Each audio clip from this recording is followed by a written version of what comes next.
Hello guys, my name is Tejas Ramesh Navle. Today is 27 December 2022. Today's my Viva topic is OOPS and POPs concepts in Java. OOPS stands for Object Oriented Programming System. POP stand for the Procedure Oriented Programming Systems. OOPS includes in four types: inheritance, abstraction, polymorphism, and encapsulation. In these four concepts, working in the another working in which concepts. So, OOPS, the difference between OOPS and POPs. The key of the definition of the OOPS. OOPS is the object-oriented programming system, or POP is the stands for the procedural-oriented programming systems.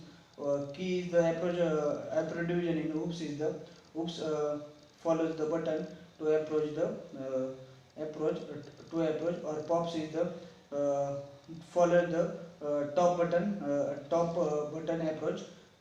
Division is the OOPS is the program is divide object in interacted, or POPs is the program is a divide function and the entrances, or inheritance supported.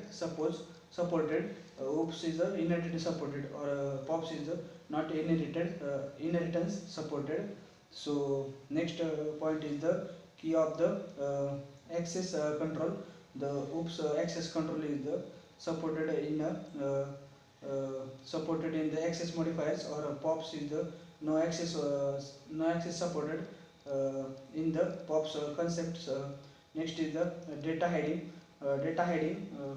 Data hiding encapsulation is used to the hide the data in the OOPS concepts, or no data hiding present in data in the actually in this POP concepts. So next is the example of the OOPS concepts in C++, Java, or POP concept is the no data hiding present data because because they're not exercise, or this is the example of the C Pascal.